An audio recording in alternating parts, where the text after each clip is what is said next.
Alright then, Tony. Can I call you Tony? Some prefer Tory Blair. I'm okay with Tony. Hate to offend you.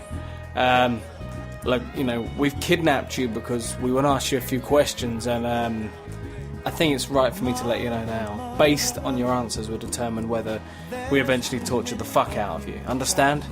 It seems as if it's clear. Good. Now, obviously one big question is, did Saddam really have weapons of mass destruction? That is the question on all of our lips. Iraq has been a divisive issue in this country. Yes, and I do believe you were a main component in this problem, so please, answer the fucking question. I've been dealing with other things today. Well, like what? My right honourable friend... Hey! What you get up to in your own time is none of my business or the public's concern. Did Saddam have the fucking weapons of mass destruction? Answer the question. It's not yet clear, obviously. So, in hindsight, what do you think about the invasion that murdered thousands of innocent people? It's irresponsible and it's wrong. But you still did it. So what else don't you give a shit about? Jobs and living standards and the National Health Service and schools. Hey, well, at least you're honest. Now, I have another question. Sorry about this, but I'm going to have to ask.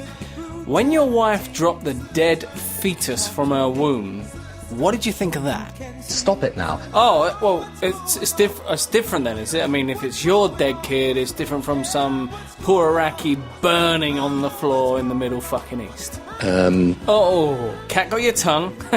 Now, there's this idea floating around the ether, around the people, that you're going to finally try and destroy this country once and for all. The predictions are right. Really? We have to make sure that we focus... To make sure what? Young couples find it hard to own their own homes. Man, you're really fucking the people without rubber here. I mean, it's all a bit raw, isn't it? With no stain. So you really don't care about... The things that matter to people. So could you sum up your whole time as Prime Minister with just 3 or 4 words? The British people. And Gordon Brown? But I think that he should be allowed to get on with his job. Which is? It's not yet clear, obviously. Well, let's face it then, Tony. I think we're going to have to torture you.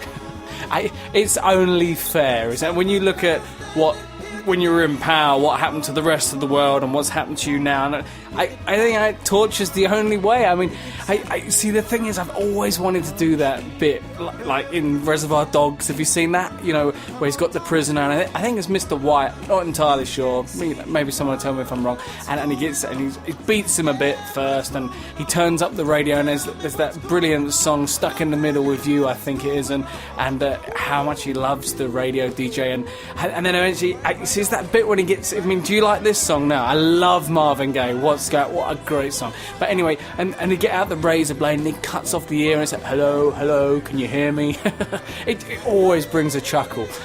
So I think, let's face it, torture's the only way. So let's just turn up this bit of music now and segue into the next song, okay? Alright, love you, babes.